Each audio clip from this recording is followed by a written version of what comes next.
به اخبار 23 خوش آمدید. رئیس جمهور در واکنش به مزاحمت‌های یک پتیاره در جلسه هیئت دولت این گونه واکنش نشان داد.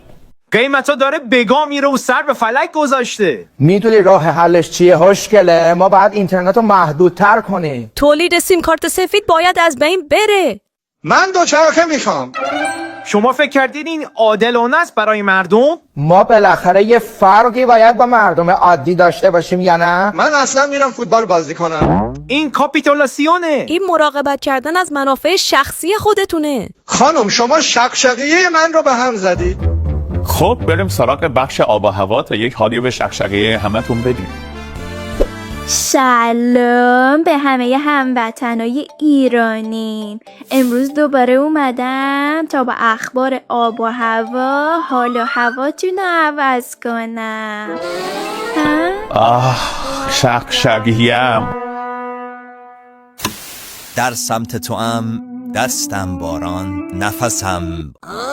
خیلی خوش آمدید به یکی دیگه از قسمت‌های نجم الدین نایت شو. خب ماه مبارک رمضان هست، به همین مناسبت دعوت میکنم بانوی امکان، نقل هر زمان، جذابیتی بی امان، بانو سیدنی سوی. ممنونم. سلام عرض میکنم خدمت همه مردم و رحمت الله و برکاتو. ای جان، از اینکه میبینم اینقدر به این برنامه مسلط هستید واقعا باعث مسرت و خوشبختیمه. خب دیگه سیدنی، نظر خودت راجع به مهمترین و روحانی ترین ویژگی خودت بگو. به نظر خودم مهمترین ویژگی اینه که همیشه با خدای خودم تو نزدیکترین حالت ممکنم. چی داری میگی؟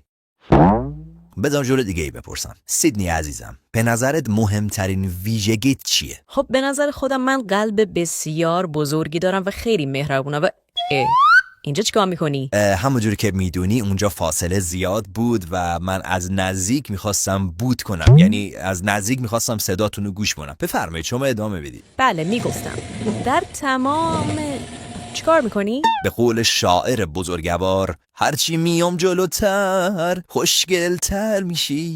میشه برگردید سر جاتون؟ خب به نظرم دیگه شما بینندگان جان تشریف ببرید تا من هم افطار کنم. بفرمایید. الان ساعت 1، افطار مال ساعت 6 عصره. روزک باطل میشه ها. جونم، من عاشق دخترای خارجی هستم که اینقدر مسلط به قواعد روزه هستن. حالا بیا برات بگم دیگه چیا روزه رو باطل میکنه. بیا وایسا.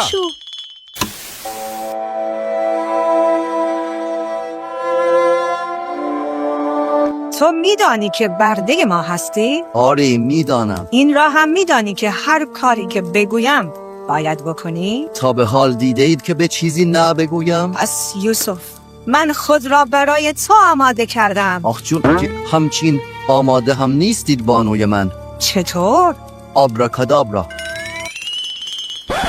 آقا کات چیکار کردی؟ آمادش کردم دیگه. بابا آماده چی کردی؟ من حسابی بعدش کردم به حالت اول. من دیگه تا همینجاش بلد بودم، من دیگه چیز دیگه بلد نیستم. ای خدا. بابا خانم بیا برو خودت لباسات عوض کن دوباره بیا. آقا از اول میگیریم. یوسف، من خود را برای تو آماده کردم. پناه بر خدا، شما از من چه میخواهید؟ من از تو یعنی تو را میخواهم. منم تو را میخواهم. بابا کات چی داری میگی آقای زمانی؟ بابا منو میخواد دیگه. حتما ازدواج اینا با پوتیفار زوری بود. آخه دلت میاد دل اینو بشکونی؟ آقای محترم به تو چه ربطی داره آخه؟ تو طبق فیلمنامه باید پیش بری. دوباره میگیریم. من از تو را میخواهم. پوتیفار ننه مرده این همه سال مرا بزرگ کرده. حالا میفرمایید که به او خیانت کنم؟ تا به عنوان یک برده باید از من اطاعت کنی. آخ مجبورم، چون دیگر مجبورم چاره ای نیست. اصلا بیا بغلم. آخ جون. کات بابا چه گویی داری میخوری؟ بابا میگه مجبوری دیگه. خب مجبورم، چیکار کنم؟ اون میگه مجبوری، تو چرا قبول میکنی؟ من چگونه دست رد به سینه های این بزنم؟ با این منطق شما شبکه یک که هیچی هم پخشش نمیکنه. تو اطاعت از خداوندگار بزرگ آمون را کریت میدانی؟ چگونه جرأت میکنی؟ حال آرام باشید، میشنوند صدایمان را. برو گم بشو، نخواستمت. معلوم نیست بچه کدام پدری. کثافت آشغال، 100 دفعه گفتم مثل بابای منو. احمد. اوف عجب چیزی هستی تو. یا انقدر نذاشتی من اینو ببرم، آخرین اومد مخشو زد رفت دوباره. بابا برو دیگه گلزار. ای خدا آقای گلزار، شما نمیتونی جای نقش یوسف بازی کنی، سنت بالاست عزیز من. 24 سال من رو بیلبورد، 47 سالمه. یه نفر 22 ساله بیاد با من ورزش. آقای کارگردان بالاخره من باید پیرن کیو جر بدم. جمع کنید بابا، نخواستم اصلا این سکانس رو مرد شور این سکانس رو ببرم. برید بعدی. فهیمه جان خانم قشنگم ناراحتی؟ نه چی ناراحت باشم من. شوهر من وسط تمرین چون که حواسش به من باشه همه زنی نازنین نگاه میکنه. وای خدای شکره. به جان اون سهولم من داشتم تو رو نگاه میکردم که اونجوری مثل آهوی مازندران بالا پایین میکردی. فهیم میگم بهتاش که رفته سر تاپ نگهبانی بده. خب نوینا هم که تو چادرشونن، خب که چی آقا؟ علسو هم که تو کمپر با شلیه. خب منظورت چی هست؟ خود میخوام میگم که اینجا هم یه چادر هست، شب هم که هست و هیچ کس هم نیست. میگم شب قارل جنگ هم هست، من سربازم رو بفرستم تو توی گاله خودت نگهش داری. چقدر بدبختم من. آقا همه تو فکر جریان فردان که چی میشه. تو درگیر شطرنج بازی؟ منو بگو روحوش این حساب کرده بودم. سرباز رحمت؟ بله. تا چند دقیقه دیگه نیای در قرار میبندم آقا. ای دور سرتو بگردم من. حاج نگی؟ بله. عوض میخوام داداش، بخواستم درباره خودم و فهیمه جان حرف بزنیم. اشه آی من محصر چه کار بکنم؟ عروسی من فلان باشه. الان وقتش نیست که عزیز. نه داداش در این مورد نیست. ها چی پس؟ میگم که داداش یادت میاد من سالها پیش یه سیاه خروس داشتم سلطان، اون موقع 5 پنجره مینه میخواستم من ندادم. سیاه خروس؟ کدوم سیاه خروس؟ همین که نمیدونم یه خروس سیاه دنبالش میگشتیم گیر نمی آوردیم. همون سیاه همون سیاه خوش معدودی بود. همون سیاه بود. بود دیدی چیکار کردی؟ چی شده؟ بیرون سلطان بود زیر دندون من. خب این چه ربطی به فهیمه داره؟ خواستم بگم که دیشب حساب بی حساب شدیم. با اجازه داداش. ای خدا هرچی خله چله دور خودم جمع کردم من. حاجی جان گفتن همه آقایون بیای فرماندهی. اومدم. امپراتور هیئتی از طرف گوگوریا و امپراتور جموی برای ملاقات با شما اومدن.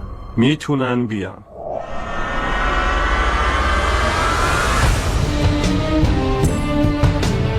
مختار تو اینجا چی کار میکنی؟ امپراتور جمونگ به خاطر کمبود افراد از سریال های دیگر آدم قرض گرفتن. از شما مگه هیئت نبودید؟ همراهات کجا؟ آنها بیرونند. من آمدم تا فرمان امپراتور جمونگ را قرائت کنم. خب بگو. از جمونگ ابن همسوه چوسانی به گوما که مادرم را گروگان گرفته است. خدا می‌داند که مایل به خون و خون ریزی نیستم، اما به ناچار میخواهم به مسافه تزویر بروم. تزویر سکه‌ای درست که یک روی آن با پدرم رفیق بود و بر روی دیگرش همسرش را به همسری گرفت. علا ای حال یا از جنگ منصرف خواهید شد یا امپراتور من مادر تو رو میزنم میگم. ای احمق برو به اون لاابالی بگو که بویو هیچ موقع تسلیم گوگوریو و هان نمیشه. این حرف آخرته دیگه. چطور جرأت میکنی با امپراتور اینجوری حرف بزنی؟ امپراتور لطفاً اون رو بکشی. امپراتور لطفاً اون رو بکشی.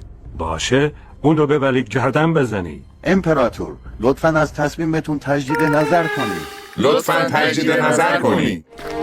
یوسف صبر کن، من خود را برای تو آماده کردم. بارا گامشو میلف پدست سگ دست از سرم بردار. این دوتا دیگه کی بودن؟ همراهان مختار بودن سرورم. آهای زشگریان گوما بدانید آگاه باشید من مختار ثقفی مایل به این کار نبودم، اما مثل اینکه دیگر چاره ای نیست. دراکاریس.